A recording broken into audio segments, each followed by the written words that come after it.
We're going to call the recommended meeting to order. Are we in compliance with the open meeting law? Yes, we are. I have a phone, someone bring it. You can turn it off.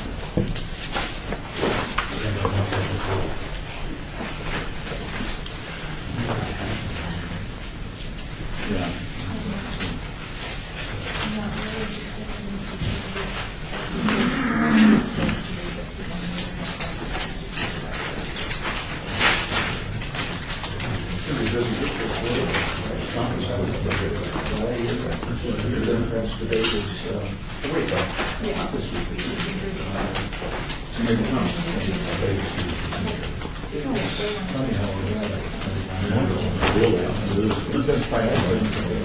We look a lot better as a representation of the population.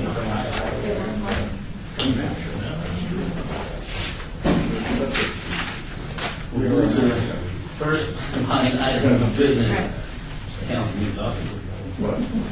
I said we're going to move to the first one, and then we're going to keep the politics in the background. Bill number 2015-72, possible action temporarily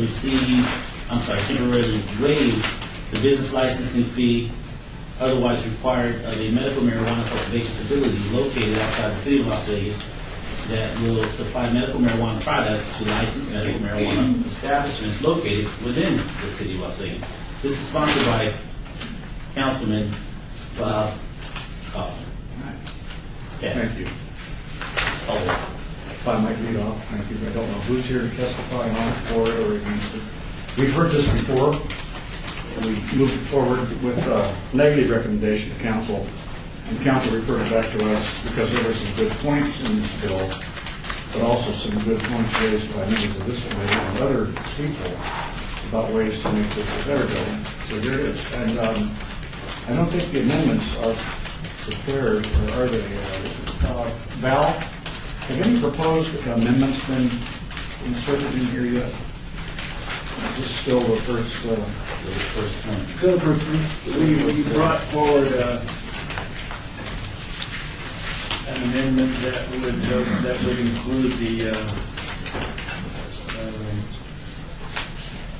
can't think of the name, the production facilities along with cultivation.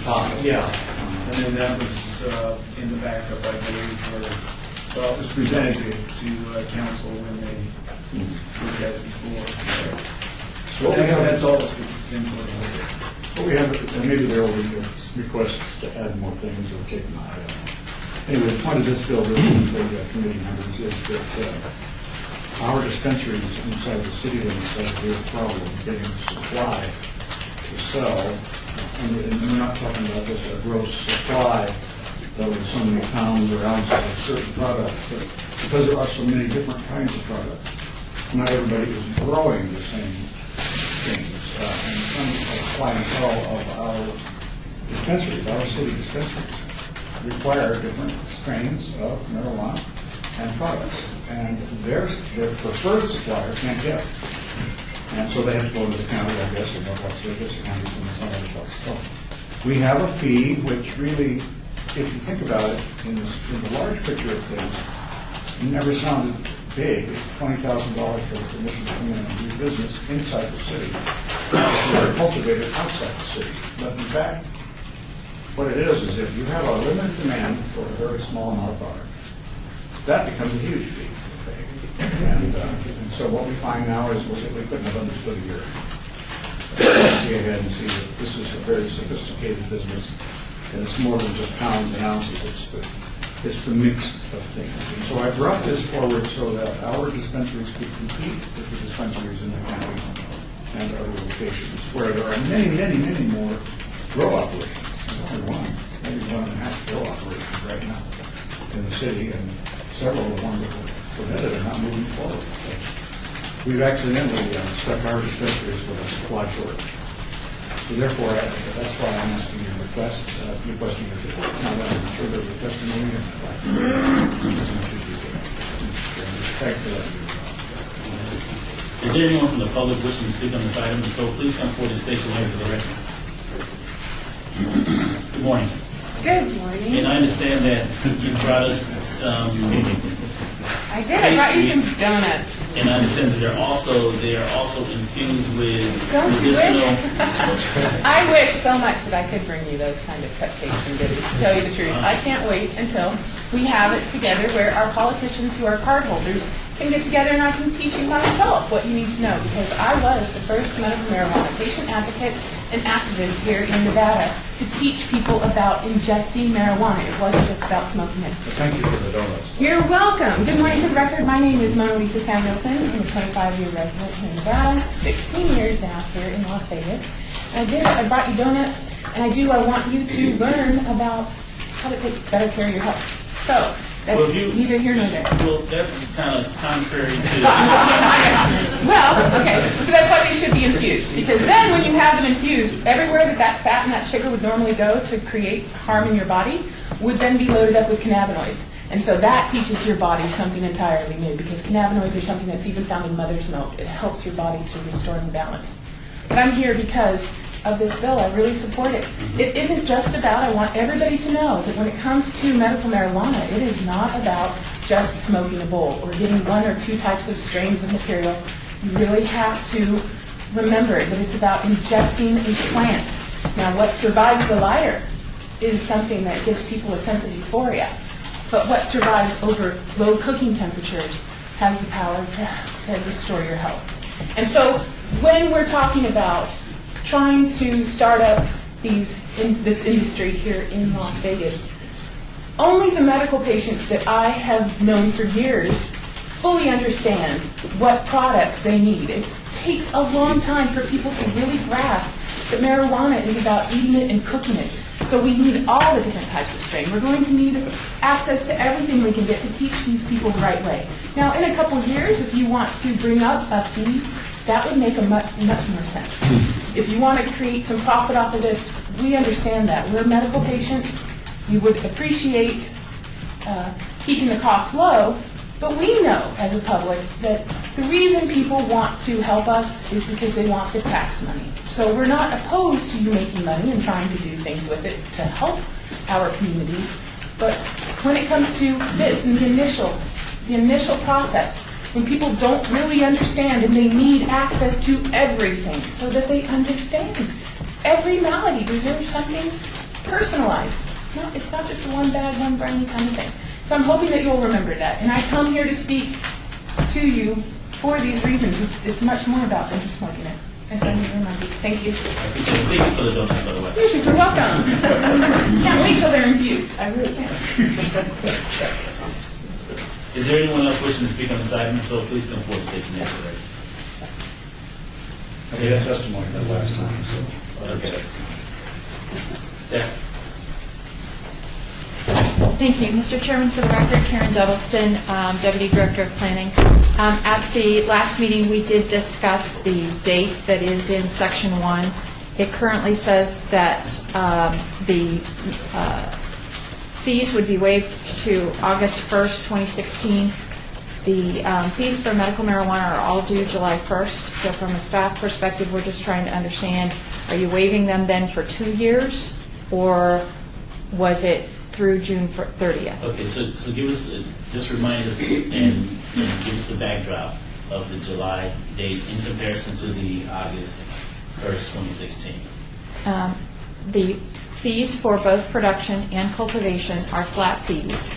They are due on July 1st for the entire year. And So any 2016, July 2016. correct.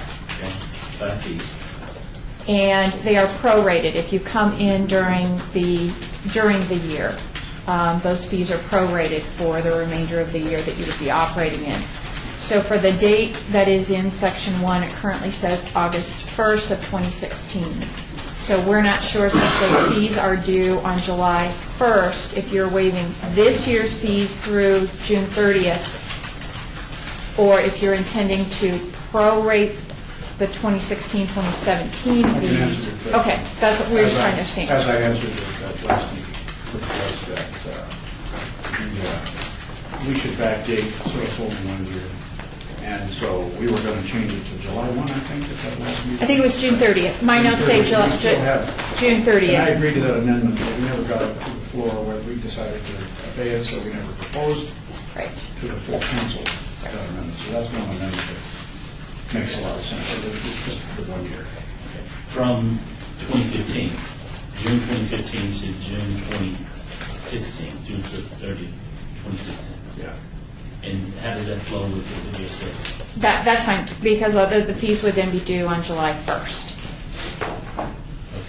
So we just, like I said, wanted to make sure we understood what we were doing. We currently do have 2 cultivation facilities that are licensed and that have paid their prorated fees for this And how current much year. have they paid those two? I'm sorry, what? How much have those two paid?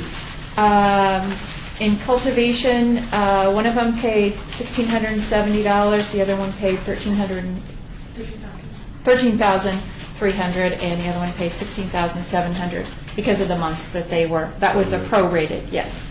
So one paid $1,600. $16,700. One paid $13,300. So for cultivation total for this fiscal year, we have $30,000 collected already. Okay.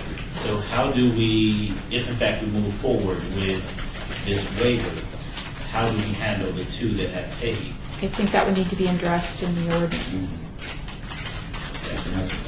Okay. All right, at the last meeting, you did bring up this question of equity to people who have paid. And I agreed to an amendment at that time, but we were getting running short on time in the meeting. So the idea would be to refund to those people who have paid something so that they are on equal footing with the others that would now enter. Well, one of those is an inside the city of Las Vegas cultivation facility, and one of them is located in Nye County. So my understanding of this bill addresses those that are outside of the city. So we would have to also adjust the inside versus outside.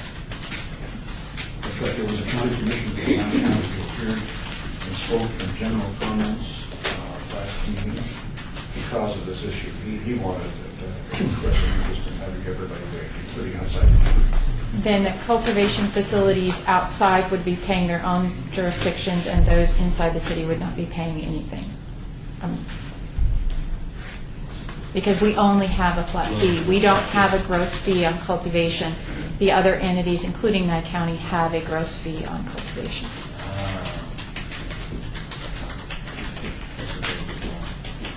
So those on the outside would pay, but then we would be waiving those inside the city. Correct. No, I think that the intent of, as outside, you tell me that now. I think that the intent is the way it was people outside the city. But we didn't define it whether it was outside the city and outside the county. Outside the county is also outside the city. Oh, okay, all right. So the Temporary waiving. the intent was that people would pay 2 fees, so Karen is right. The idea was that people would only pay 1 fee, and those who are outside the city of Las Vegas, wherever, are going to pay wherever they're paying, but not here. And those that are within the city are going to pay our fee. Yeah. I don't look upon it as a revenue loser because we have nothing coming in right now. We have 30,000 on that. There are 30. I think in fairness, we should refund that. But I think it's only for 9 more months. Now, this was a 10-month waiver. Last meeting, now it's a 9-month waiver if we do this. Correct? Correct. I'm looking at you. If I understand your amendment correctly, to June 30th. Thank you. So if in fact we move forward with this waiver, those outside the county would still pay a fee in those jurisdictions. Yes.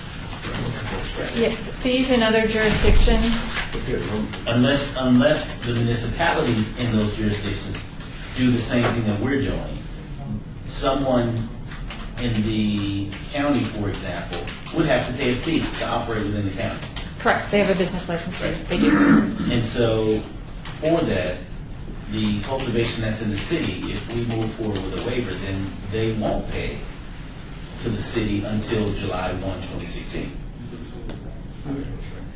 If the waiver applies to only out-of-area cultivation facilities, those that are located inside the city would pay a fee. If they're located outside the city, they would not pay a business license fee to the city to do business in the city, is my understanding. Councilman raised this very issue last meeting, and that was that would be unfair to people who are growers within the city who will have paid. So we essentially, in order to get product moving, get it into the city so we can tax it, we've got to get, the ability to just stoke the fire. It's the only stimulation I can think of. Because that 20,000 is a lot if you're just going to sell it a little bit to somebody. And so I wouldn't want to pay that 20,000 if that has someone going to get a little bit of money. And most likely the people that live with the dispensaries are going to pay it for it. So as of right now, we're either going to do nothing or make adjustments to the ordinance to bring in some level of parity. And for that, we would have to take into consideration the waiver of those, or the refund, I should say, first, the refund of those who have already paid. And thirdly, the waiver of those who are coming online to potentially pay to get up and going. Correct. And as I read this, for those located outside the city. And are you prepared to address those specific two items? Yeah. Or is the, And now it's true, I can write the language. They've got to do it Wednesday, or the bill dies, I think, if we work extended once or paid once. right. The idea is, and it's just economics, our people, our dispensaries don't have enough product, so, or they don't have the right product. And so that's the problem. It's just like saying, you can sell cars in here, but oh, by the way, you can't have Chevys. And unfortunately, Cadillac's available, but not Chevy. And I can't afford a Cadillac. And it's kind of like that's oversimplification, but in a way, as I see it, it's trying to help our dispensaries get started. And our customers, their customers, to be able to buy the product they need for their homes. And we're not getting any revenue now because we are not providing that stimulus. Well, before we move any further, I would like to open the floor up to Councilman Anthony. Well, I'm still not sure what we're doing here, Karen, so. Few days left. Okay, so, I mean, this is kind of numbing the brain a little bit, but so if this passes, there would be no reason for anybody to open up a cultivation in the city of Las Vegas. I mean, why would you do that? Just open it up in the county and you don't have to pay anything to the city of Las Vegas, and then you can sell your product in the city. So there's no incentive to open up a cultivation in the city of Las Vegas, right? Because it would cost you $20,000. That could be the effect. The city of Las Open it in the county, open it in Bronx, you can open it all these other places, and then ship your product to the city for free, right? fees based. We are the only one with a flat fee for cultivation and production.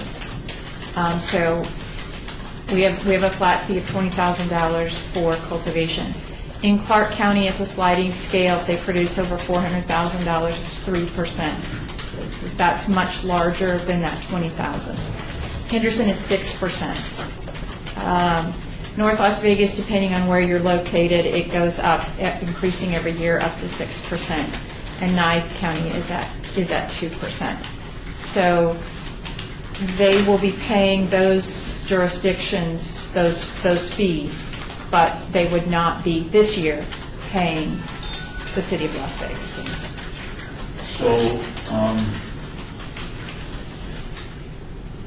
So is there a cultivation company that has come to you and said, we can't open up a cultivation facility in the city of Las Vegas because we don't have the $20,000?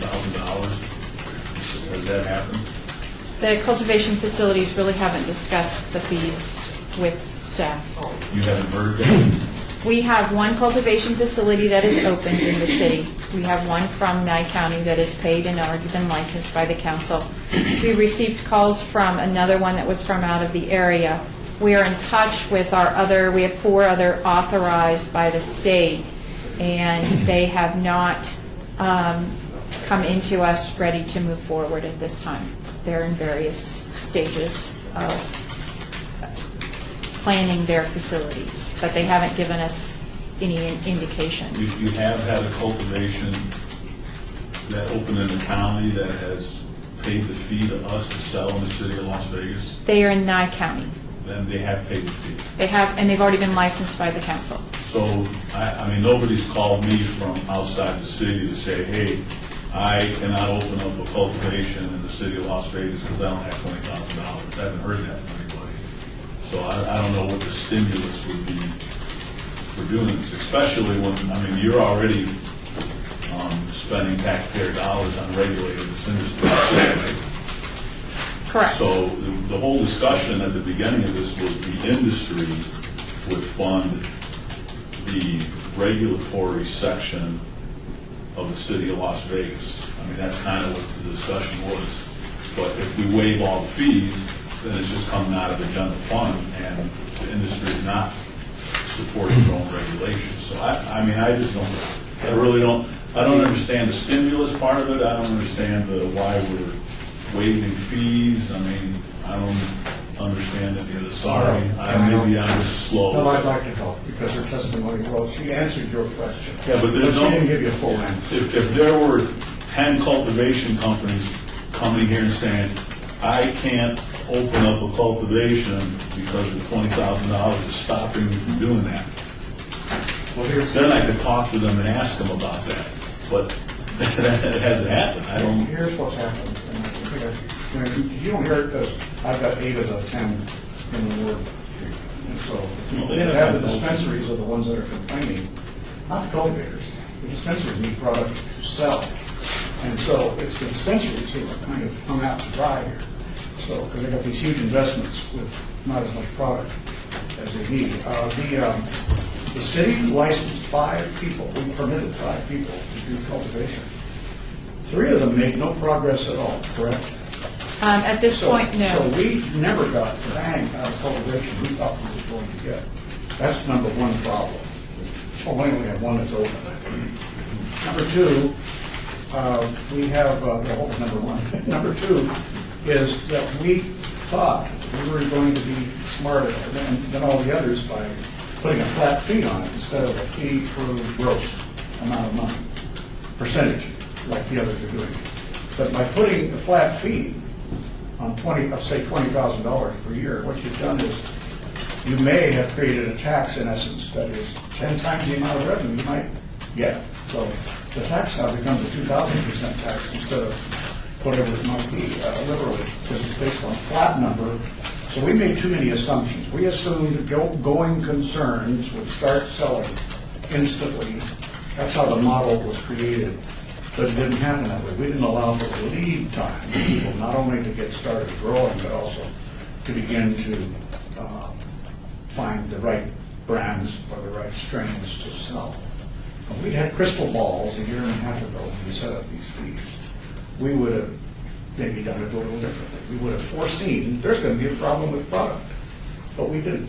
We just went for what's the easiest way, which is, and it's convenient for our licensing people because they don't have to audit each dollar sales. They don't have to go in there and look at the books. All they have to do is pay us a fee, and we don't care how much money they make. So we've outsmarted ourselves in a sense because now we've created a shortage. And that's all I'm saying is for 9 months, not forever now, Councilman. 9 months, we forego some fees from this. And then it'll be made up in the product that is sold. I think that's what I've been able to get from the dispensaries that I thought you don't have any dispensaries in your Ward 4, I think, and that's probably the problem. You wouldn't be hearing about it, but the complaining has been loud and long from people who have dispensaries in Ward 3 at least. Is there anyone here from a dispensary or cultivation? Because I would like to hear from you all in that regard as well, because I haven't heard anything from anyone, and I'm not sure if the councilman has, but we have been hearing from our colleagues, which is fine, but we would like to hear as to whether or not you support this, you don't support this.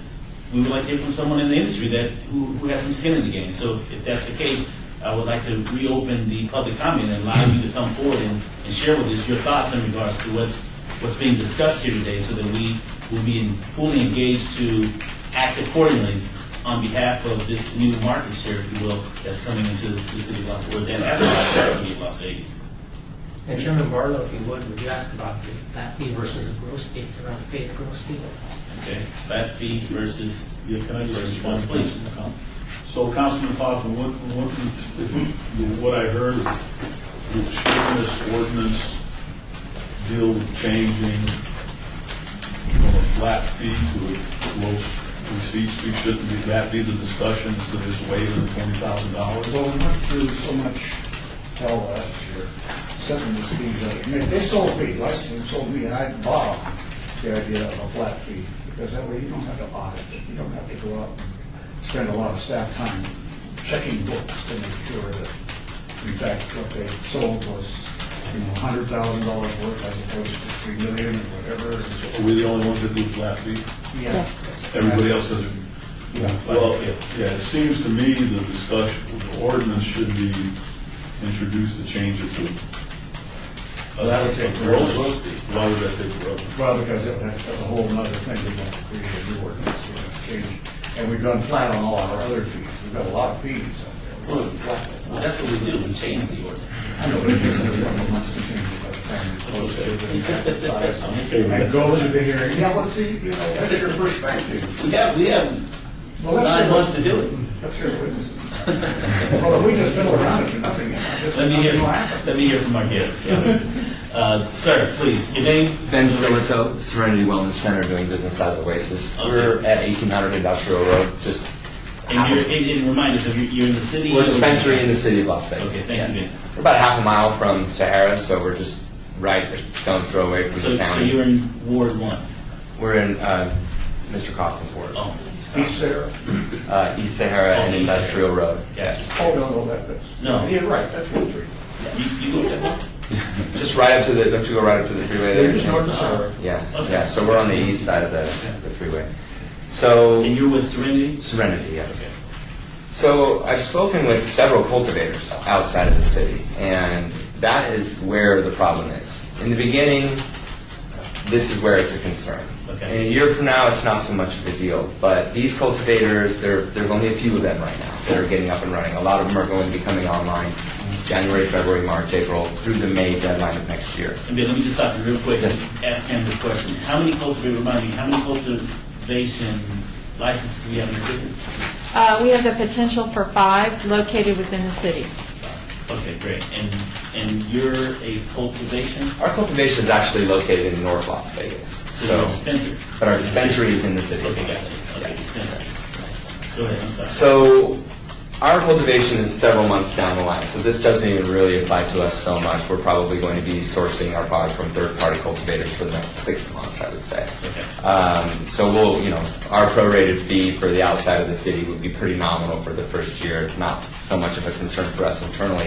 It's more of a concern for the dispensary having adequate product supply when we open up. I spoke to one gentleman by the name of Steve Wenger back in November of last year, right after he got his license. He's located in Clark County. He has a 3,000 square foot grow. He'll be one of the first cultivators online, but a 3,000 square foot grow facility, there's no way. He said, sorry, Ben, it was really nice meeting you. It's been really great networking with you. It just doesn't make any sense for me to pay the fee inside the city with my 3,000 square foot grow. So I know we had talked about my strains being on your product list, but I'm going to have to pass. Jerry Velarde with Evergreen Organics, he's coming online in December. He said, hey, there's going to be 8 or 10 other dispensaries in Clark County that are going to be up and running. When I first roll out with my product, I'll probably go to them first and see if I can sell out first before I bother paying the extra $20,000 to the city. Deepest Medical and Mesquite, they're another one that's coming online. They said the exact same thing to me. So this is something that is preventing cultivators from wanting to go here first. I don't think they're going to be opposed to paying the fee eventually, but I think it would be good for them to see what their revenue stream is going to be like first so that they can justify that later. Doing it now is kind of difficult because there's no abundance of supply. If these guys have pounds of supply sitting in their storage, then I'm sure they'd be glad to pay the fee. But while they're selling out right now, while Euphoria Wellness, the only dispensary that has been open, has been selling out and having to close its doors because of a lack of supply, these are concerns that are going to be facing all of us. Where's as we open. Euphoria getting their product? There's 2, Alternative Medicine, I believe, is one, and I can't even get them to call me back, actually. So, these people that are located outside of the city that currently have customers that have a limited supply, when I call on them from the city of Las Vegas, they know what faces them at this point, so they'll probably call me back in a few months. But in any case, I think that it's important to consider that everyone is paying fees in their own respective jurisdiction. I think I can't speak to whether or not the cultivators inside the city would like a gross revenue fee versus a flat fee. They probably would like a flat fee versus a gross revenue fee. I know I probably would in North Las Vegas, but that's not going to be the case. But I think that everyone wants the city to make money. The gross revenue taxes, the 5% on flower and 7% on infused products will make up for the money. If we can have an abundance of strains and supply, we will sell more product than we would if we had a limited number. And the city will be more than reimbursed for its expenses. So are you opposed to or in support of the waiver? I'm absolutely in support of the waiver for this next 9 months. And based on what? And based on our inability to obtain adequate supply for our opening and for the first few months of operation until Which there's would an give you an adequate supply. opportunity to go outside of the city limit to encourage those Right. who are in the county Right. to return your call. Right, exactly. Because But it's currently not they don't. guaranteed, but it's not guaranteed No. that they will yet and still do business with you because True. of the dispensaries that are in the county, that they will be more aligned to do business with because they wouldn't have to worry about that additional fee. That's right. 9 months from now. Well, true. But if they can stop selling it to me in 9 months if they want to, if they have a problem with that. Will you be But back sitting at the table asking for an extension? no, I don't think so. I think we'll at that point in time, I think that the market will be adequate enough. There will be enough cultivators that are supplying us that will be able to just. Within the city. Well, I think outside of the city too. They'll know how much money they're making from us, Right. and they'll be able to make a business decision at that point if it makes sense to pay the $20,000 or not. And I would argue that they will at that point because there will be an adequate supply. But I'm not opposed to the city making the money that they need to make. But I think the most important thing we need to keep in mind is that this is a medical business. This is not recreational marijuana. The fees that we're charging seem to mirror alcohol in some ways, and I'm comfortable with taxing marijuana the way that it is. But let's try to remember that this is medicine. It is all about the patients. We need to get them the supply that we need to get them, and then let's get the government the money that it deserves for implementing this program as we move forward. Thank you, Ben. Thank you. Shane Terry from Clark NMSD, DBA Nuveda, and we've got a dispensary within the city in Councilman Coffin's ward at 1324 South 3rd Street. And I just want to say thank you for being open and listening to our challenges and giving us. I'm sorry? Dispenser? Yes, sir. And maybe to echo kind of what Ben was saying, I guess bottom line up front is we are also in support of the bill, and I think we're in a very unique situation right now due to the limited supply that gives outside cultivators the ability to pick and choose which jurisdiction they want to do business in. And there's some of the challenges that we've been finding to provide a little bit of context about our operations. We have a dispensary in the city of Las Vegas, a dispensary in North Las Vegas, and then a grow facility in North Las Vegas and a grow facility in Nye County. So we internally are even trying to figure out how to move our product around, especially in this early stages of being a startup business where our resources are limited. Have you started to grow in North Las Vegas? No, we haven't. We're still under construction. We probably won't have our product until Q2. So a lot of these challenges of finding the product right now to be able to place in our city of Las Vegas dispensaries is where we've been finding these issues. And I think we've talked to a lot of the same people, but the common response Are they seems to returning be. your phone? I'm sorry? Are they returning your phone? I have to take them out to lunch first so they can't run away. But some of the challenges is they're willing to work within the city, but because they have so many options and there's only a limited supply, their response seems to be, well, we're going to go and exhaust all of our other options, and if we can sell our product elsewhere, then we'll do that before getting back to you. And for us, this is a big concern, even for the long run. So like you mentioned, will we just be up here in 9 months, addressing the same thing? I think it'll stabilize a little bit, and then the competition will be a little bit more fierce, and people are going to want the distribution. But in the meantime, we've been trying to do long-term contracts with people to supply certain strains that we don't have the ability to grow. And even that's been challenging because nobody wants to commit to a long-term contract unless they know this is the only option where they would be able to go to. From an internal decision-making process within our own company, we're in a unique position where when we're looking at which dispensaries we would distribute our own cultivation product to, financially it would make more sense to put as much of our product through North Las Vegas than it would City Las Vegas.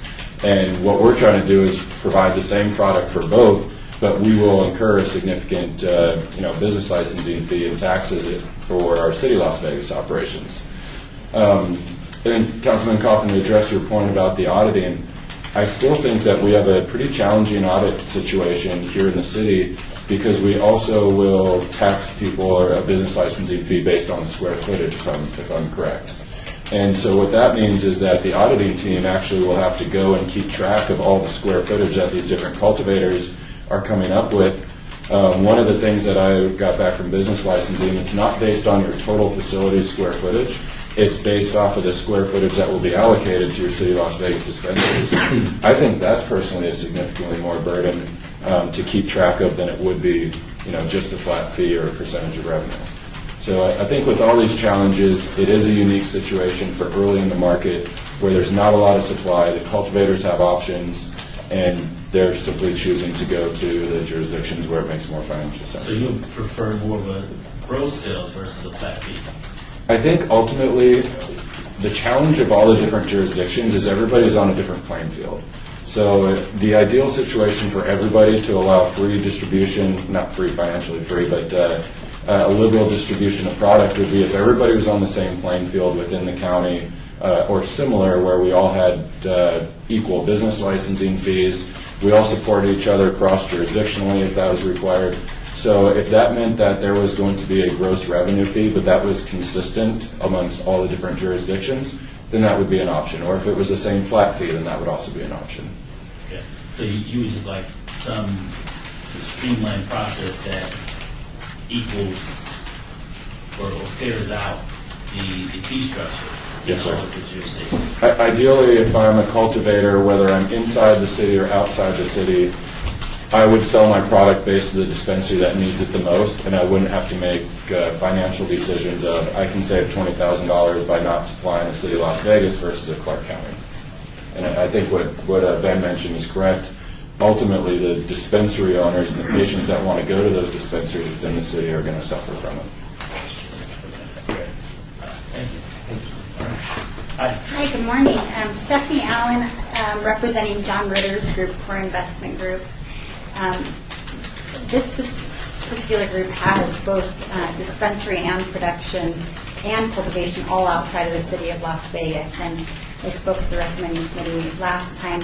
We're in support of this ordinance. The only request would be is if it's going to apply to cultivation, we would ask that you consider that it apply to production as well. We know that dispensaries not only will need the raw product, but also the edibles and the product that comes from the production facilities. So you may have discussed that at the beginning. I walked in a little late, so I'm sorry. No, that's a very good question. So are we only addressing the cultivation and not the dispensary? I'm sorry. Thank you for Production means the cookery in the kitchens and that stuff. So this, Karen, is addressing the dispensary and the cultivation, but not the production? This addresses only the cultivation. I believe at the last recommending and at the beginning, Councilman Coffin stated that he wanted it to apply to production as well, as an amendment. Okay, so it will apply to dispensary, cultivation, and production, or just production and Cultivation only, Not dispensary. not dispensary. Okay. So just product and cultivation. Definitely. Thank you. Anything additional? That's all. Okay, Thank you. Councilman? Okay, I appreciate you guys coming up here. So what I'm understanding here is that the 20,000 waiver for a 9-month period, right, just for 9 months, you believe that will allow cultivation to be sold to dispensaries in the city of Las Vegas to help them get up and running? I mean, that's basically what I heard you say.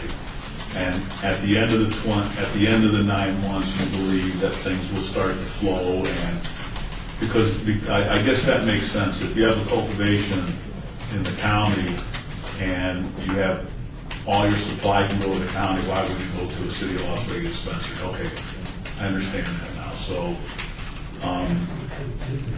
but what I also heard is at the end of the 9 months, when it expires, you're not coming back for another extension. No, I wouldn't bring it. Okay, all right. So now the people that have already paid the $13,000 and the $16,000, does this include, Karen, reimbursing them, or is that another discussion? I believe we'd have to ask the attorney. There's only one of them that is outside the city that has paid us. The other one is inside the city. It's the only fee that they pay. Okay. While if you're in Clark County or whatever, you're paying up to 6%. We just have that flat fee in the city. So it's just one that was located in Nye County. So they would have to pay that because they're in the city. Correct. Okay, so we're talking about reimbursing the one that was outside the city, whether we want to reimburse them or not, if we're going to put this waiver in place. And we would have to ask the city attorney whether that would need to be addressed in the waiver, or since it was no longer being charged. Okay, so I kind of understand it now, and I'm thinking I probably support it. I mean, if it's just for a 9-month period, the reimbursing the one that's outside of the county, do we do that, or, I mean, do we reimburse them, or I don't know.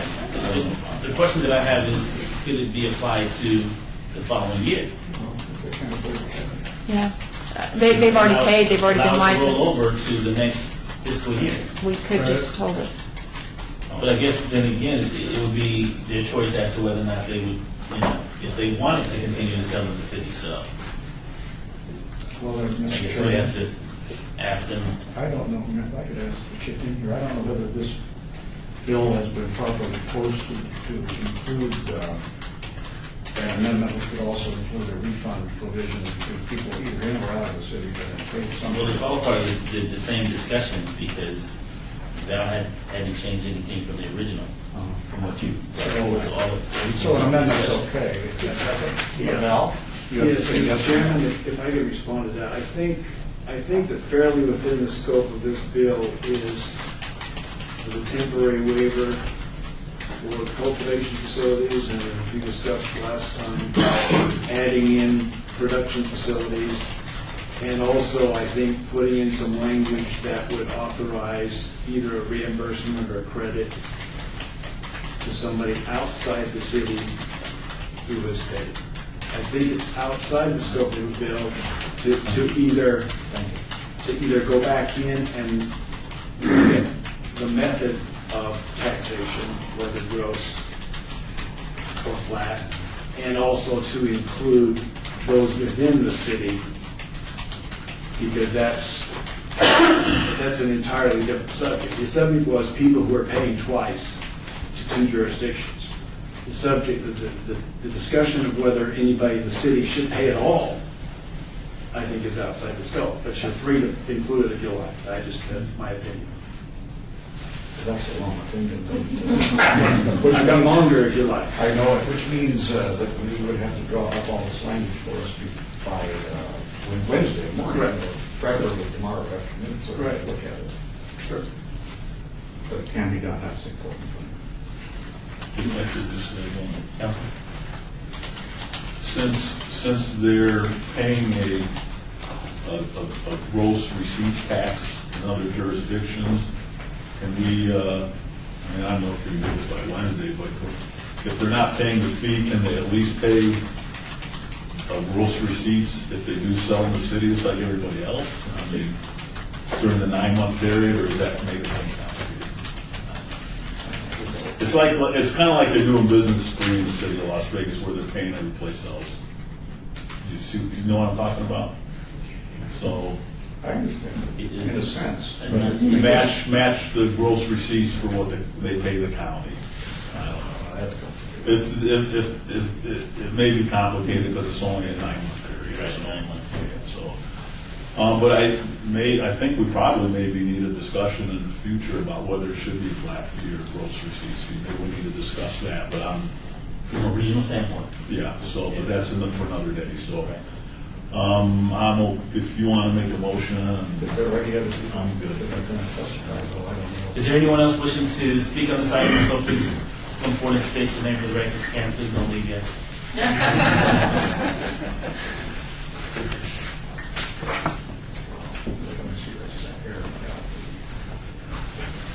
Councilman.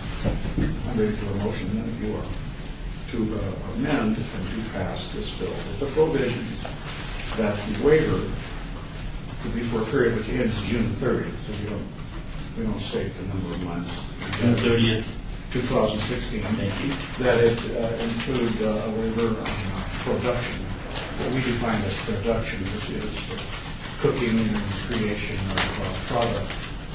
Other than that, for smoking, I suppose, is that safe? Is that a safe definition? We've got a definition already in the ordinances, and What about production, please? that's the same thing. We do production as well as cultivation, and that we embark on an amendment structure which will allow for either a refund people or a waiver for the people that pay. And you have to structure it depending on what you said about Val, between in or out of the city limits. Right. Well, right now, the language only talks about those outside the city, and the proposed changes would add production everywhere. It just says cultivation. It would change that date, and it would authorize either a credit or a refund for those outside the city. If we're talking about people inside the city, I have to do a lot more changes. Because this is always just about people outside the city. So if we do that, then I would feel the need to obey this until that language is structured appropriately in order to bring that back. I think the bill died unless it gets adopted this Wednesday. Correct. We have to pass it out of committee, negative to positive. And then we have language on that. I can have language, in advance of Wednesday, hopefully by tomorrow. So. I think we'll attempt to roll. What is the motion? Have I got any critical things proposed? I'm afraid that's becoming a Christmas tree, and I don't want to add more ornaments. So, very well, then that is the motion. Thank you. There is a motion on the floor. All in favor? Aye. So move. This item will come before the City Council on October 7th, 2015. Thank you all for your comments. Thank you again for the straight donuts. We're now down to bill number 2015-75, which is an advance item for possible action, adjust the treatment of various land uses, including allowing several uses as a conditional use that previously required a special use permit, and allowing certain other uses as permitted uses rather than conditional uses. That was very wordy.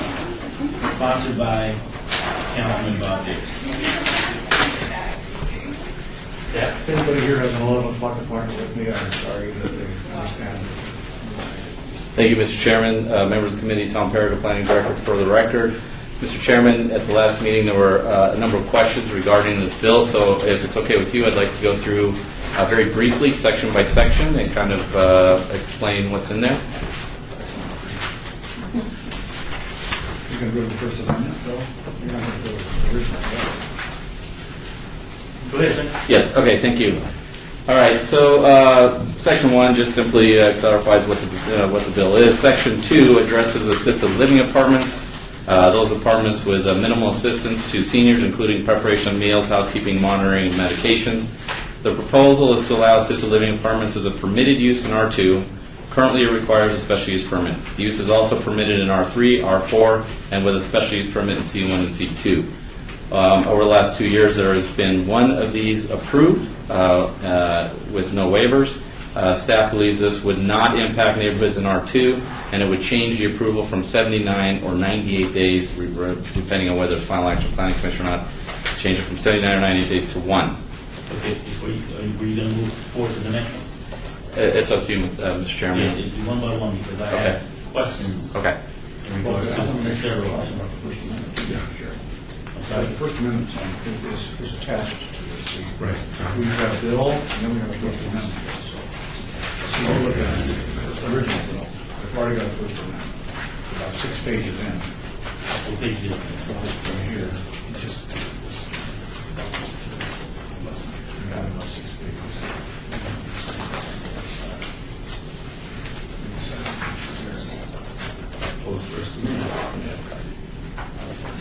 That's page one. Yes, First Amendment, Okay. Mr. Chairman. Thank you. That's what we're addressing. That's what I asked you first.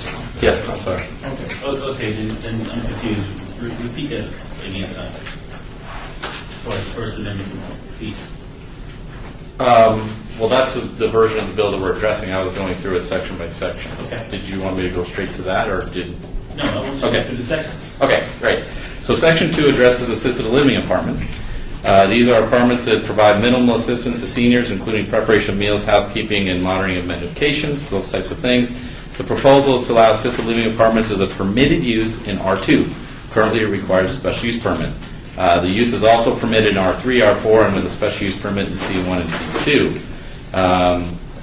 Staff believes that this would not impact neighborhoods in R2 zoning, and the change would allow these to be approved in 1 day, where it currently takes 79 or 98 days, depending on whether it's final action planning commission. Okay, so as it relates to the assisted living in R2, describing R2 residential community.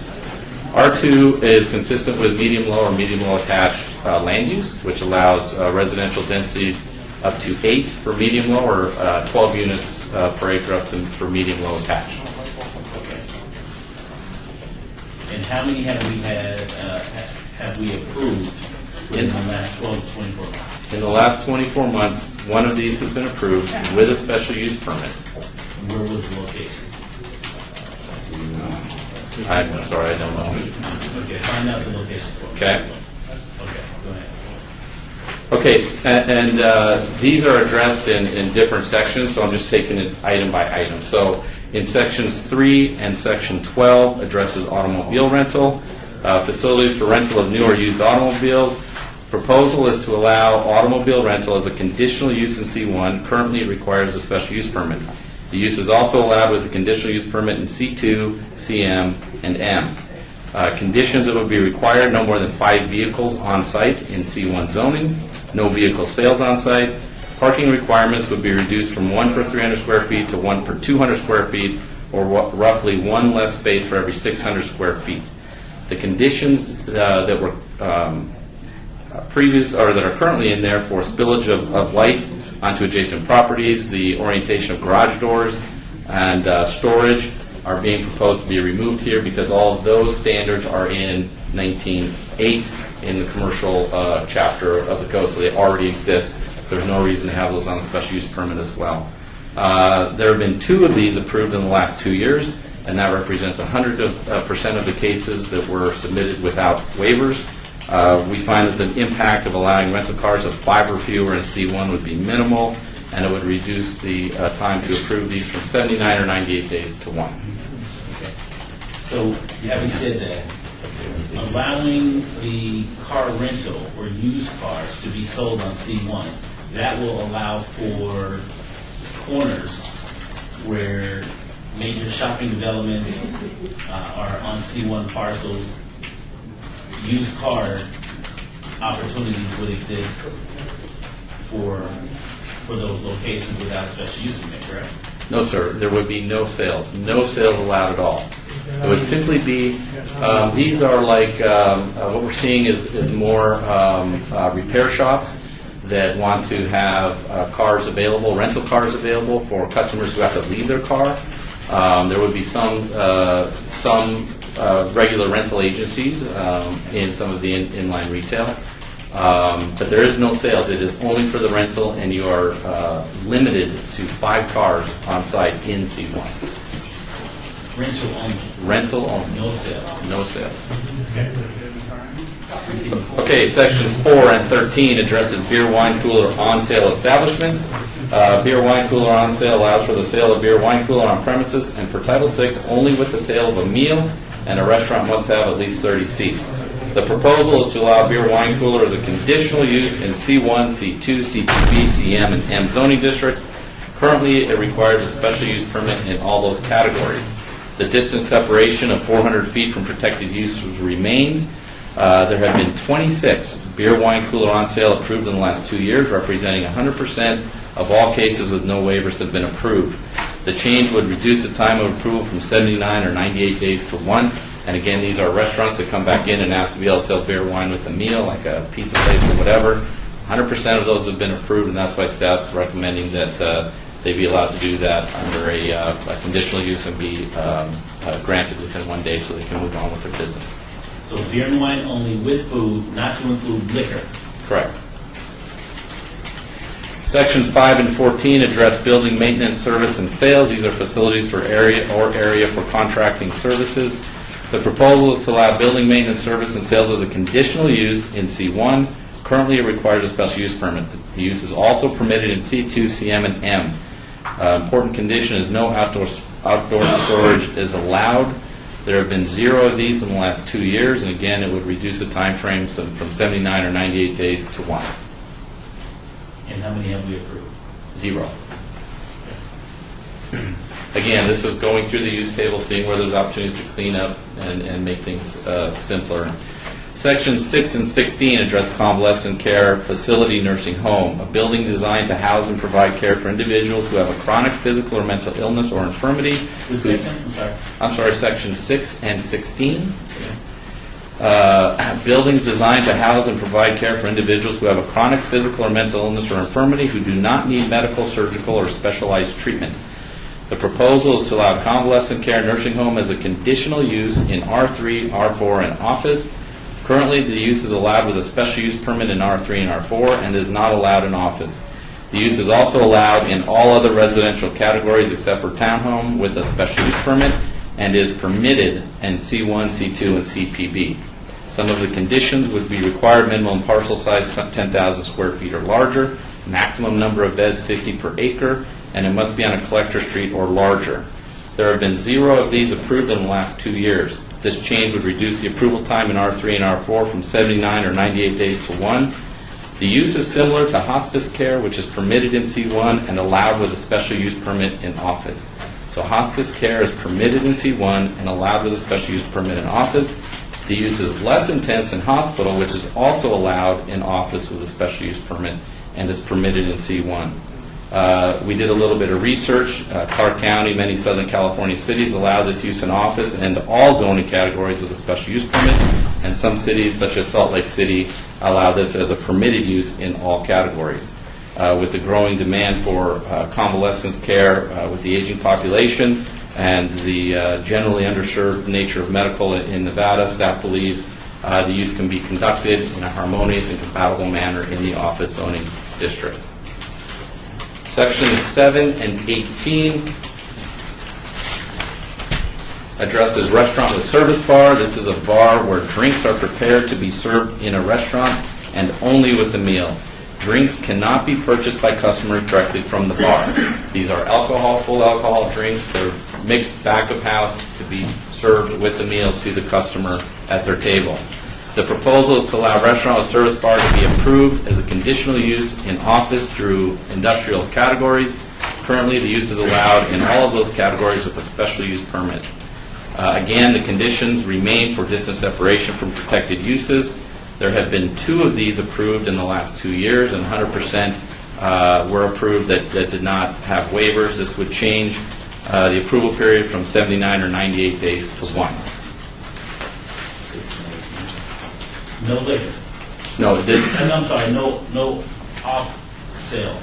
You cannot take the drink off premise. Correct. And it's only with a service and a meal, and you cannot go to a bar and directly purchase a drink. It has to be from a Comes from? host or a hostess. I'm sorry, a host. Waiter or waitress. Waiter or waitress. Yes, that is correct, Mr. Chairman. But liquor is included. but liquor is included. Okay. But no off-premise. No off-premise. Okay. Sections 8, 19, and 20 address senior citizen apartments. These are apartment houses or multifamily residential intended for individuals 55 years of age or older. At least one of the residents in the apartment has to be of that age. These provide significant services to meet the physical and social needs for elderly individuals. The proposal is to allow senior citizen apartments in R3 and R4 as a permitted use and in C1 as a conditional use. Currently, the use is allowed in R3 and R4 as a conditional use and C1 as a special use. In C1, one of the conditions is that in C1, the use shall have ground floor non-residential development with separate access for residential units. There have been 0 of these approved in the last 2 years. Again, the change would reduce the approval period from 79 or 98 days to 1. Staff believes that senior apartments can be conducted in a manner that is harmonious and compatible to apartment zoning. Sections 9 and 21 address social service provider, facilities providing assistance to individuals with limited ability for self-care, but for whom medical care is not a major element. The proposal is to allow social service providers a conditional use in C1, C2, CM, and M zoning districts. The use is currently allowed as a special use permit in each of those categories. One of the important conditions is that interior lobby or waiting room must be open during all operating hours. In the past, there was concern that they would close for lunch, and then you'd have a lot of their clients or customers waiting outside, potentially having an impact on the surrounding retail, but now they're required to remain open during all hours so people aren't hanging out outside. There have been 4 of these approved within the last 2 years. 100% have been approved. 100% of cases with no waivers have been approved, and again, it would reduce the time frame from 79 to 98 days to 1. Section 10 addresses thrift store, facility that sells new or used merchandise that has been donated. The proposal is to allow thrift stores as a conditional use in C1 and C2. Currently, it is allowed with a special use permit in those zoning categories. It is also allowed as a conditional use in CM and M. Important conditions: no outdoor supply, no outdoor display, and donations accepted only during normal business hours. There have been 6 thrift stores approved in the last 2 years. 100% of the cases with no waivers have been approved. Section 11 specifies that when a use does not comply with the requirements under a conditional use permit, a special use permit is required. So if they don't meet all of the conditions required, a lot of these are switching from special use permit to conditional use. If they can't meet those requirements, then they have to apply for a special use permit. And it also clarifies that just because there isn't an S in the land use table, that they still have to comply with the requirements, they may be required to comply with the conditions of the special use permit for that use. Sections 15 and 17 are pretty much cleanup. They delete conditional use requirements for catering service and manufactured home. Those are permitted uses. There is no conditional use, so therefore there is no need for conditions. Sections 22 through 26 are standard provisions. The one that stands out for me is the auto rental. I would still like to have that placed under special use permit for the integrity of the communities in which a C1 parcel may be positioned. And not knowing all of the C1 parcels that are on major collector streets, there's a slew of C1 parcels, specifically in the older areas that sit adjacent to R1 on residential streets, and specifically the half-acre to acre lots in communities such as that this may be more impactful. And so I would like to see that remain as a special use permit so that we can continue to watch out for those neighborhood streets, specifically as you have those neighborhoods on Sahara, that is right behind Sahara, and Rancho. So I don't want this to be an adverse effect of something that we can't foresee today. And I don't see that being an issue in regards to a special use permit because it's not many of these facilities that would be requesting something like this, so that would give us an opportunity to have some checks and balances in that regard. So I would actually like to see that removed. Other than that, I'm open So what I'll do is open up the floor to the public. If there's anyone from the public wishing to speak on this item, please come forward and state your name for the record, and then we'll move forward with the council members. You should actually charge them an excise fee. Councilman, I just purchased those yesterday because I lost my own. Right. They're very expensive. I'll be very careful. I got mine. They've just been stretched out as well. I don't know. Not because of the size of his ego, but They're ego resistant. right. Okay. For the record, Jay Brown, 520 South 4th Street. I am not here for or against this proposed ordinance. I represent Steve Bernstein, who has Glitter Gulch downtown, and we've seen this before.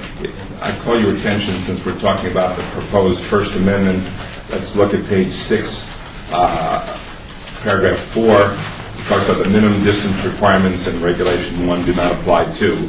And it talks about really Fremont Street, an establishment which has a non-restricted gaming license, and then the words that I like to see omitted, in connection with a hotel having 200 or more guest rooms. And then it goes on before July 1, 1992. Mr. Bernstein does have a non-restricted license, and he has had it before July 1, 1992. So if possible, we'd like to just see, in connection with a hotel having 200 or more guest rooms, removed. After that, where it's mentioned later on, we have no problem with it. And that appears in several paragraphs. Page 6, 7, I'm sure the planning staff knows it, but 6, 7, 10, and 12, the same language and the same similar paragraph is there. We just would like to have that language amended if we could. Okay. And is there any issue from staff that you can bring to our attention as to why that should not be removed? That is not part of the proposal. That's additional language. This is language that exists today for beer, wine cooler on sale and beer and restaurant service bar off sale.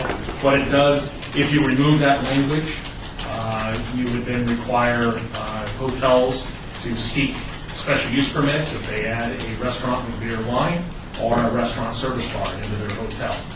Currently, this allows. Are you saying that's the flip side of removing? Correct. They would be required a special use permit if they were within 400 feet of a church or a school or protected use. Currently, they're exempt from that distance separation for a hotel casino with 200 rooms before or after that date of 1992. If you deleted that section, it would require them to seek a special use permit if they were within 400 feet. That's not my intent. My intent is that even if you don't have it, if you have that non-restricted license since before July of 1992, you have the same benefits as those hotel rooms who have 200 rooms. That's all I'm asking for. I don't want to hurt them at all. I just want to put my client in the same position that they're in. That's all. So how do we do that? That would be and Val can. I don't think there's necessarily an agenda for that, but Val, I guess you could amend the ordinance to allow these, and or those in possession of a non-restricted gaming license would be able to seek a waiver, or wouldn't the waiver distance from churches, schools, and protected uses would not apply to non-restricted gaming license holders without hotel rooms. Does that sound right, Val? Yeah, it's a substantive change that I couldn't figure out how to write, and it's really, the only thing that we could do is delete it, and the effect would be to require a special use permit, which I know he doesn't want, so Right. let's just leave this for another day. I don't know how to fix it. What if we were to put something like in the ordinance similar to what we've done in the past, such as anyone within the span of the Fremont Street experience would be exempt, something to that effect? Assuming they have a non-restricted license, before July, so it wouldn't open up the Pandora's box there. Right. Yeah, it could be done. I think it ought to be talked about. It ought to be sent to the planning commission. It's a substantive amendment. It's way beyond the scope of this. Okay. So perhaps maybe we could at least do that and suggest that recommend staff take it before the planning commission if that's the best forum. That's fine with me. Sure. Okay. Okay. Right, I appreciate it. Thank you. Would this be the whole bill, or just, would there be something in addition to it, amendment to the bill? It would be a new bill. It would be a new bill? Okay. And what we'll do is, we'll move in that direction so we can address that without impacting all those who subsequently will be affected if that were to delete it Thank you. from the ordinance. I have a question. Yes, sir. We have one hotel with 200 rooms under construction and a casino within 400 feet of the church. That would be the Luxor Gravity in East Sahara, that's probably within 400 feet of the Casa de Luz church, if I'm not mistaken.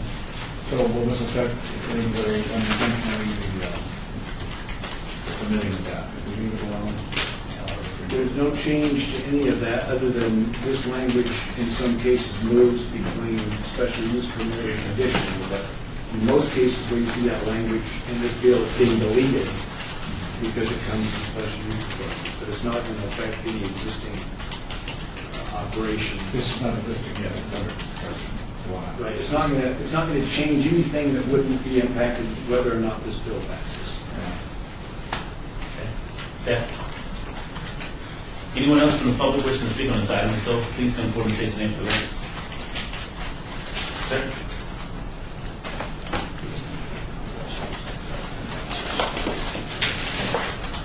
Good morning, gentlemen. My name is Mario Garcia. I reside at 824 Trotter Circle, Las Vegas, Nevada, 89107.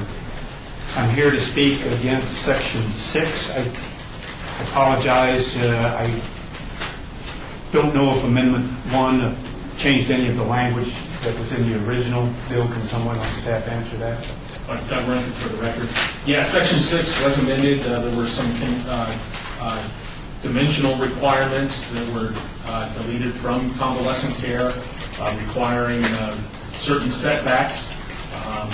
We recommended that those be deleted. Those setback requirements actually encourage convalescent homes to be built and constructed in the middle of parcels instead of allowing them to be pushed further away from residential if they apply residential. Currently, Title 19.08 has a provision, a residential adjacency standard to protect single-family homes from large buildings. For every foot of height, you're required to meet a 3-to-1 setback. You have to be 3 feet away from the property line, which allows you to push the building further away from protecting from single-family homes. That condition that was in there previously was carried over from the R3 and R4 requirements. Once again, it requires the convalescent home to be built in the middle of the property. It has to have a 25-foot setback on all sides, which wouldn't allow you to push buildings forward on convalescent care to meet the 3-to-1 setback for residential adjacency.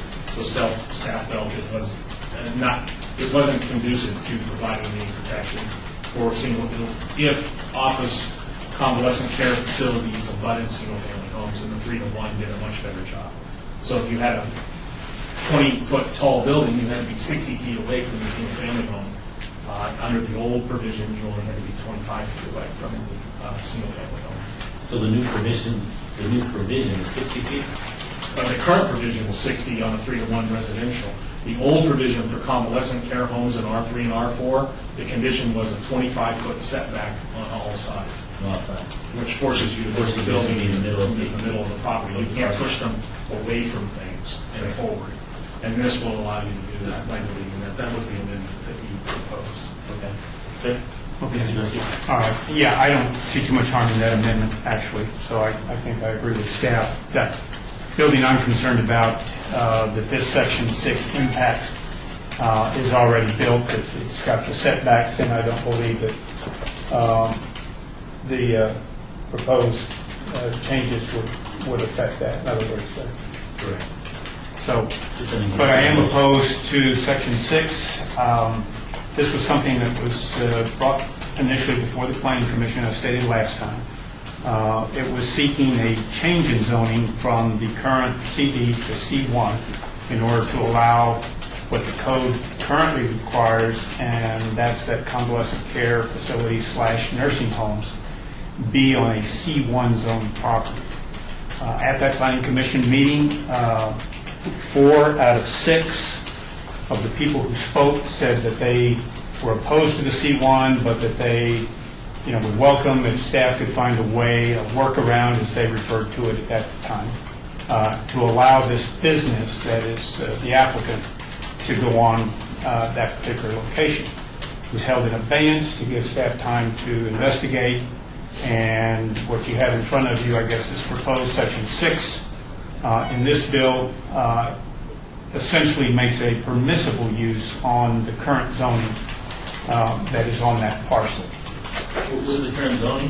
CD. CD? Yes. Yeah. Gentlemen, I think there are a lot of things that, in my mind that are relevant to this. I'll try to be brief. Before my wife and I committed to buying the home where we've lived for the last 23 years, we knew that the properties along Charleston, West Charleston, between Rancho and Valley View were all zoned PR. The only exceptions were the ones right on the corner of the intersection of Rancho and West Charleston. Southwest Medical Associates had a building there, and I believe maybe the one right next to it, if I'm not mistaken, and that shopping center was C1.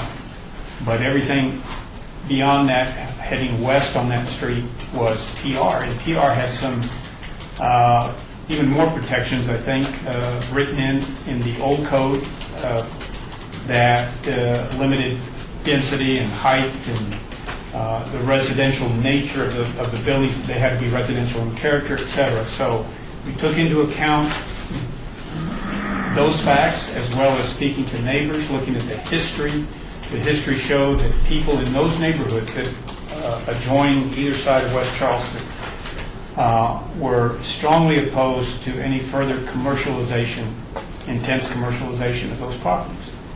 And history also shows that I think that they've been pretty successful. We've been pretty successful in fighting most of those attempts.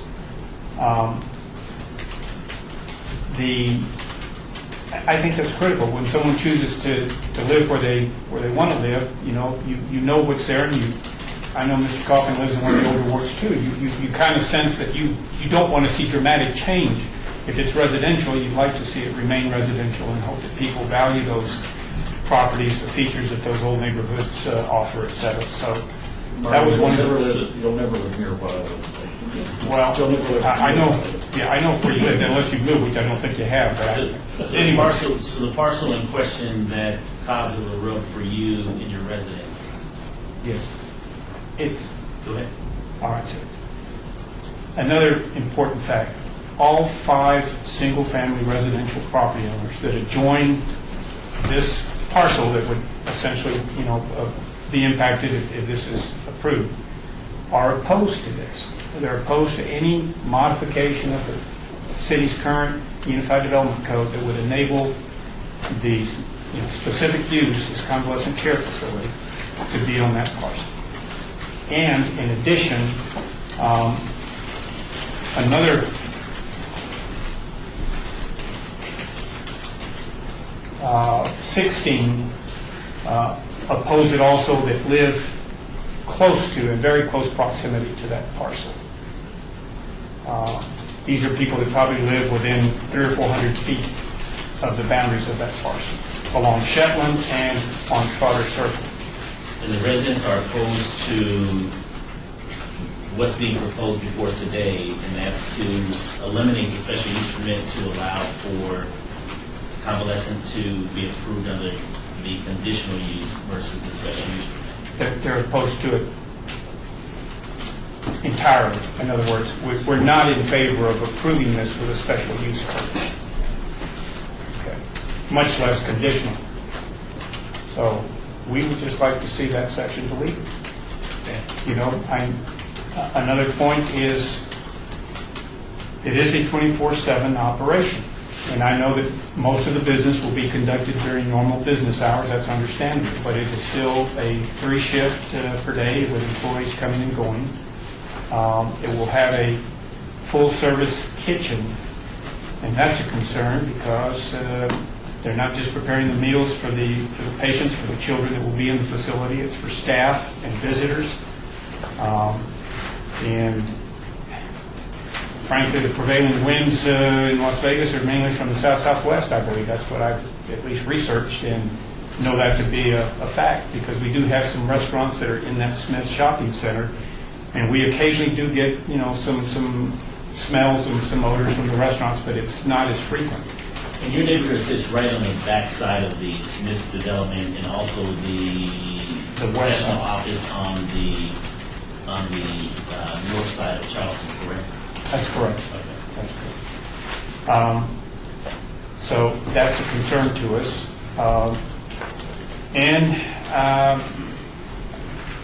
I believe that's all I can point out to you. I mean, I think that when a large number of residents are opposed, certainly the number that's on record as of today, to the best of my knowledge, is far much greater than the ones who spoke in favor of finding some way to accommodate this business.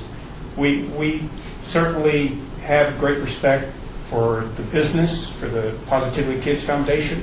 We think it does good things for the community, for the children that have that need.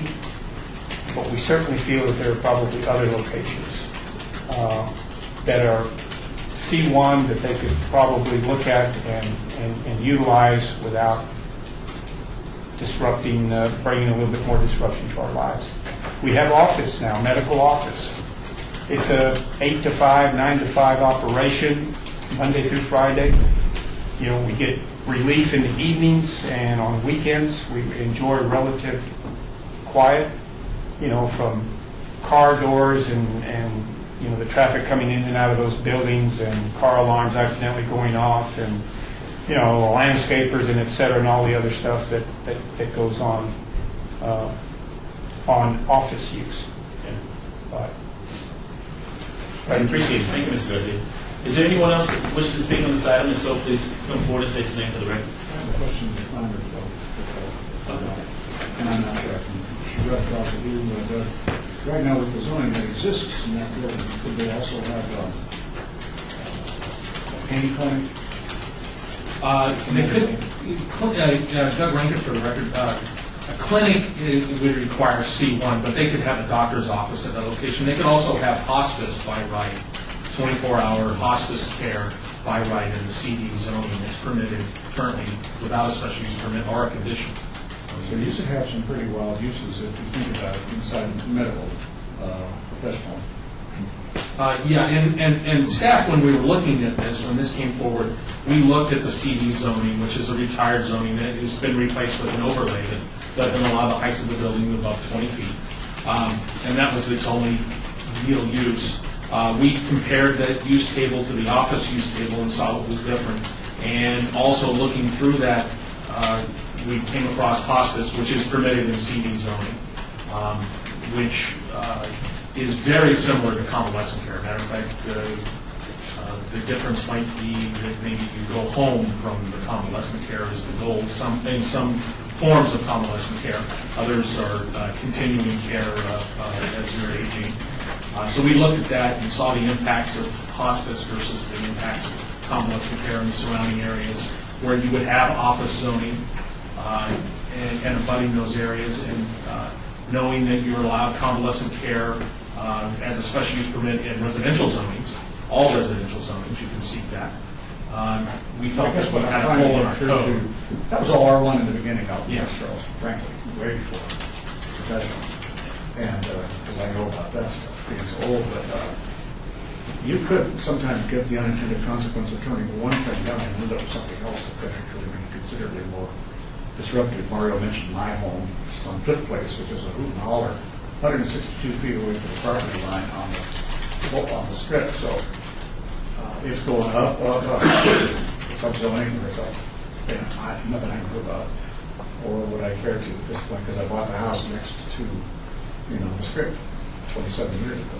So I'm thinking that the future is holding on a slim reed, in terms of what's going to happen along Charleston, regardless, as time goes along. Yeah, and this would, the individual item that's before the Planning Commission next Tuesday is currently a request to amend the general plan and zoning to allow C1 at that location in order to do the convalescent care facility. That's what's pending. This ordinance could address that issue as far as changing the zoning and the land use, allowing those larger unintended consequences by allowing convalescent care with and no zoning. But even with that, the ordinance or the item pending before Planning Commission still would need a zone change from CD to O office. It isn't prescribed at this point. They don't have. They have an old retired zoning of CD, so they can only do what's allowed within the CD zoning. They can't amend CD zoning, that's gone. And CD zoning allows hospice. So if this was a hospice facility, we probably wouldn't be here today. They would already have their business license and be open. Thank you, Mr. Chairman. Thank you. We'd like to hear from you. Mr. Chairman, members of the board, Greg Borgel, 300 South 4th Street here, in support of the First Amendment of the ordinance that's before you. The representation has been made here that twice, and in circulating petitions, that if you grant this amendment as staff has recommended, that the effect would be to allow the use that at least two of the neighbors at the Planning Commission didn't want. But the remaining neighbors at the Planning Commission simply didn't want C1 zoning. So what this amendment does is gets rid of this, allows the use without requiring a change to C1 zoning. But the representation has been made here that if you grant this ordinance, the use will be permitted by right, that the people will not have the opportunity to debate the merits of the application. And that is simply false, as staff has just told you. If this is granted, as recommended by staff, the site in question, which is opposed by some of the neighbors, will not be in front of the Planning Commission for C1 zoning, which they all objected to. It will be in front of the Planning Commission with the applicant reducing the request to office, and there can still be, will be, a full hearing on the merits of the application. What's happening here is that confusion is being created between the city's ordinance and the item that is in front of the Planning Commission next week. And that can be clarified by doing what the staff has asked, which is approving the First Amendment here. Because then the issue of C1 zoning would be off the table. And anyone can still come out and argue the merits of the application that's in front of the Planning Commission on its merits. And that's the way things should be done. An individual project should be debated on its merits. In other words, the ironic position you're in is if you don't approve this amendment, you'll force a hearing at the Planning Commission on C1 zoning, which no one wants. The applicant doesn't want C1 zoning. The applicant's perfectly happy to be in an office zoning district if it's approved. The neighbors certainly don't want C1 zoning. The councilman for the district doesn't want C1 zoning. But the effect of not approving this as before you today would to force a hearing on the C1 zoning at the Planning Commission and generally just obfuscate the entire question. One question is, what's the proper zoning district for this use? And that's O. The second question is O zoning going to be appropriate at this site? We'll find out at the Planning Commission and ultimately in front of you when all of the issues can be adequately debated about the things that were brought up just a moment ago as to whether this is an appropriate location for this use.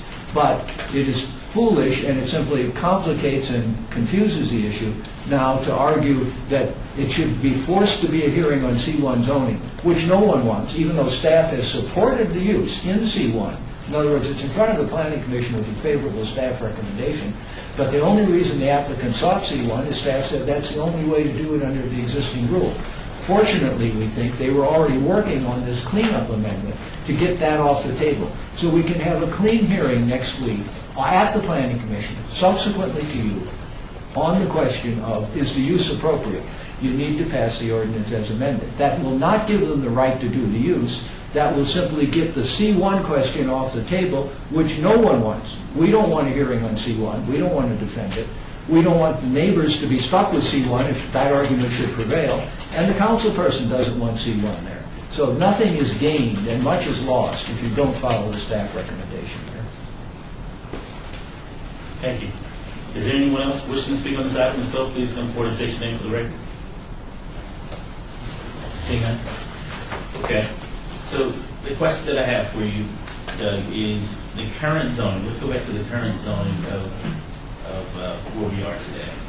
On the individual parcel, Councilman? Yes. That current zoning is CD, commercial design. It's a zoning that was repealed in 2011 as part of the Unified Development Code update when we adopted our new zoning code in 2011. It was an old zoning. We preserved what that zoning did through a CD overlay. It only applies to the area on Charleston between Rancho and Valley View.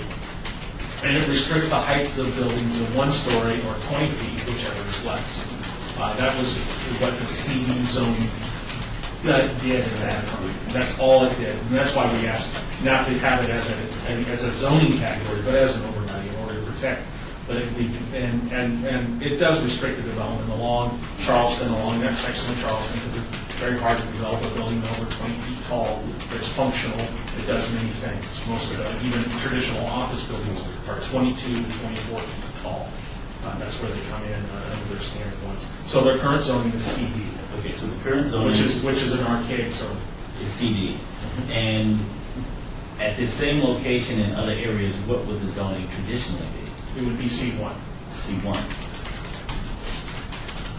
Okay. And so the ordinance, for another point of clarification, the ordinance that's before us today, being recommended by your department, is to do what?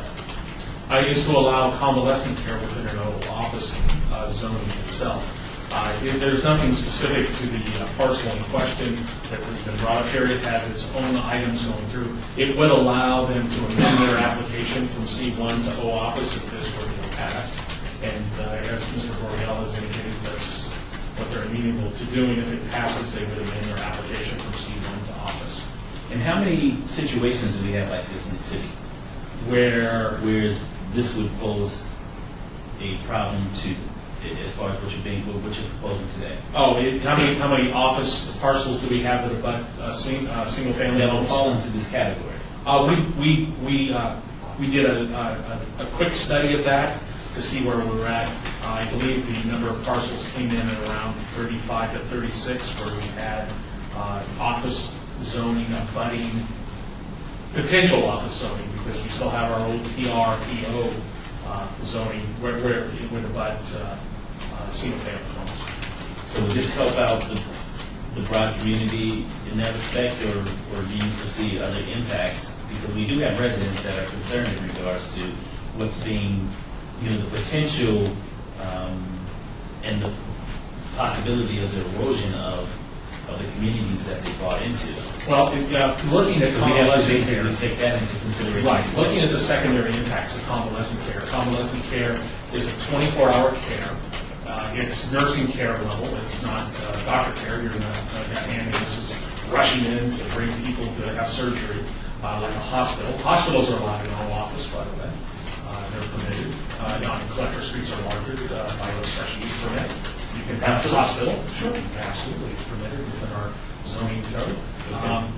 So we looked at convalescent care and how it functioned. And convalescent is less impactful than hospital. Correct. And once again, because you're going there to convalescent from a greater treatment than you receive elsewhere. You do receive 24-hour care, so it is a 24-hour use in nature, but those tend to be limited on how they're operated.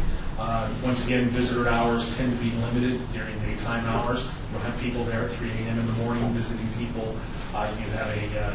You do have a nursing staff on hand, but the number of employees is much less than, say, other uses that might come into an office area. Once again, we also looked at convalescent care throughout the city itself and how our service levels were being met. The state of Nevada ranks, I know we're shocked by this, at the bottom of convalescent care facilities and beds per 1,000. We're at the bottom. We're, of course, with Alaska, Mississippi, and the other states that always rank at the bottom of our health care. This would allow more opportunities. We also looked at where else convalescent care was allowed. It's allowed within all zoning districts as a special use permit. If you're on a 25,000 square foot lot or larger, you can have a convalescent care office on an R1 zone, R2, RE. But under special use permit. It's under a special use permit. Looking at office is that transitional, can be a transitional zoning between residential and commercial uses. We've looked at the impact of convalescent care. It's minimal. Usually when we go through these process, there's always that concern that there's going to be too much activity. Looking at traditionally how they operate within residential zonings and within commercial zonings, we felt the impacts could be minimized through making sure the buildings are far away. So answer this question for me. How do we move forward if in fact we wanted to keep, for example, this particular development within the special use permit category? You could amend the ordinance from conditional use in the old office to a special use permit requirement in the old office. Currently, it's not permitted in our code at all. Right. Under convalescent care, you can't do a convalescent care in no office.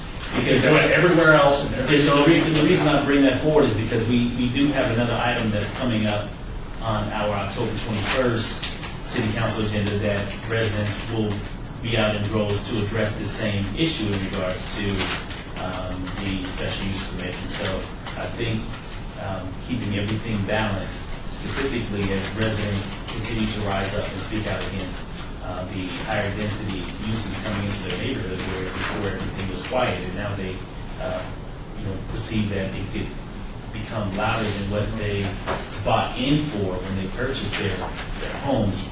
I think that for now we should look at the opportunity of keeping these items, specifically when residents are coming out and against it. We need to at least have an opportunity to keep it balanced and within the special use category. So I do understand moving forward with cleaning up the zoning, but where residents are coming out in opposition, I believe the council should have an opportunity to at least have them the special use permit so that we as a council will have an opportunity to pick and choose where the most appropriate site would be versus it just being under the conditional use category. And if that's the And that way it provides more opportunity to have dialogue with the residents, with the applicant, and the council, specifically in those little niche areas where conversations are bubbling to the top versus pushing it off and allowing it to be part one. Right, and if that's the desire of the committee and the council, we would amend the ordinance to require a special use permit in all office. In full office? Okay. What I'm really interested question about this, so the other side of that is, got some good testimony that said we really ought to try to leave this alone, because the issue itself, which is one before us, it's not civil to the year, but it's a question of the kids' facility, convalescent. And that comes before Planning Commission.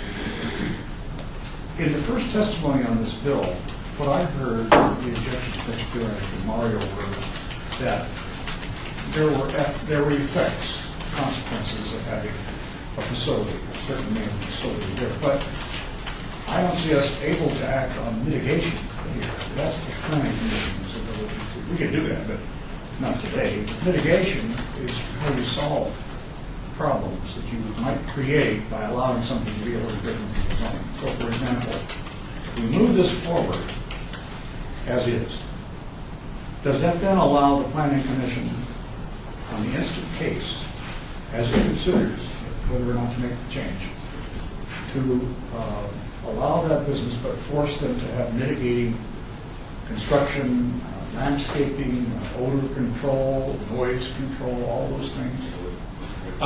The application before the Planning Commission is both currently a general plan amendment and zone change and a site plan review. So mitigation can occur on the site plan review in order to mitigate those issues.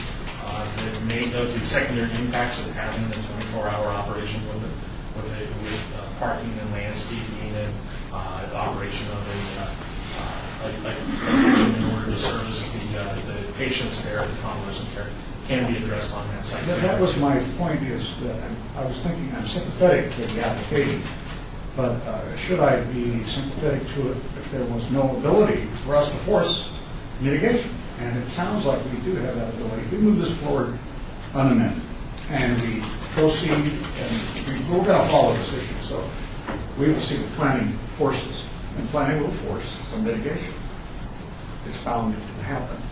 There'll be a rub there, but they'll eventually get that thing solved. So I'm inclined to think to go ahead and pass it because you can't stop the progress. I mean, you could have one of these things in a residential neighborhood, the way it stands. Under special use.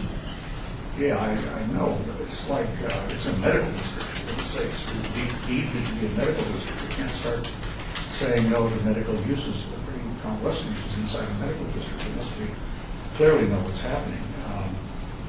And I think if we go ahead and say yes on this, in essence, we're not saying yes to the project, but we are enabling the project to go forward if it gets permission of the planning commission. And if the planning commission is satisfied with the mitigation efforts that will be forced upon the applicant. I'd rather send it clean and then have it be worked over by planning commission with my, is that essentially what would happen?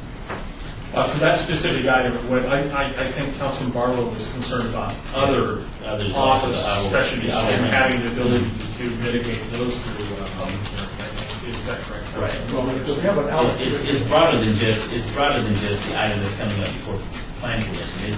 This to me has adverse effects that we haven't had an opportunity to really digest and really detail, specifically going back to the auto rental, where there's opposition in regards to having the opportunity to have rental facilities, which is also coming up before our city council meeting on the 21st, as far as auto rental in neighborhoods.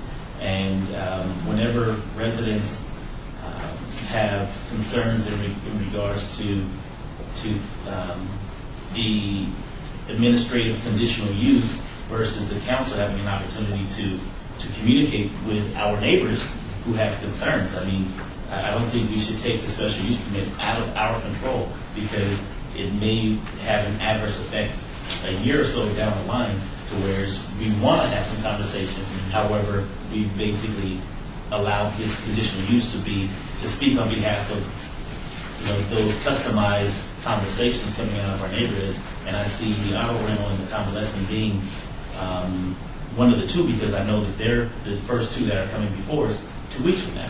So I would like to at least keep those two categories under the special use until we have an opportunity to massage them out a little bit more. The others are clear cut, no opposition, and so I'm free to move forward with that. But these are the only two areas that I would like to at least keep within the special use category for now. Could I ask Mr. Borgel to come up again? You make a good case, Mr. Borgel, for not amending, but on the other hand, I want to accommodate my colleagues' fear of other things, the unintended consequences in this bill. Any suggestions?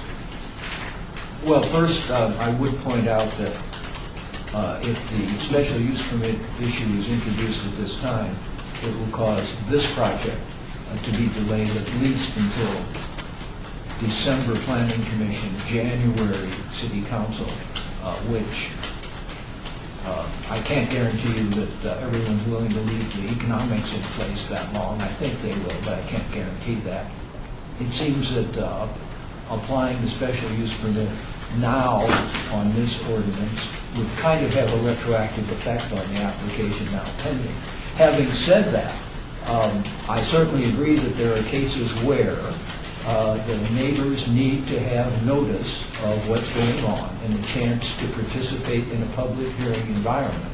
And the alternative, which we are satisfying on this project, and therefore we wouldn't be hurt by, is to have the SDR for any such facility be a noticed public hearing. Doesn't have to be a special use permit, which if applied retroactively here, is going to have severe impacts on the processing of this item. If the SDR for any convalescent care facility yet to be constructed were to be a public hearing by law, the public would have the input, and that's where you can do the mitigation. You don't do mitigation on a GPA, you don't do mitigation on a zone change, you do it on an SDR. We have an SDR pending now that's been properly noticed to the neighbors, and we've put on the record that we're willing to have a hearing on the merits of this item. So it seems to me that as opposed to applying a special use permit application requirement to convalescent centers, the SDR for the construction of future centers should be subject to a public hearing, because that's where you do mitigation. Right. And I get that, and I can support that as well. But this item before us is not about your application. Right? It's about the overall overlay of the entire city of Las Vegas and the adverse effects that this may cause or have unintentional consequences moving forward. And so for that, I have to look at it as the representative for the city. How does this affect not only applications that are before the city and coming before the city, but those looking out forwardly? Because our jobs are to look out into the future, to be the visionaries, and to, if you will, hold off any unintentional consequences as possible. And I do know that what's coming before us at the next city council meeting is something related to the auto realm as well as convalescent.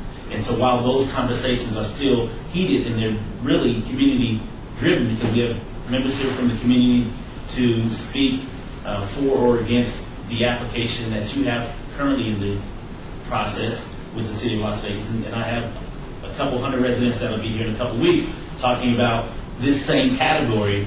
And so what I don't want to do is take away from those conversations that can be had at the city council level versus handing off that hot potato to staff and allowing them to do it at the conditional level. And so those are the only two reasons why that causes me pause not to allow those two to go forward, because there's conversations already being had in regards to these two categories. And so I don't want to create or change the law in the middle of the game, if you will, of those conversations, because they are really, as you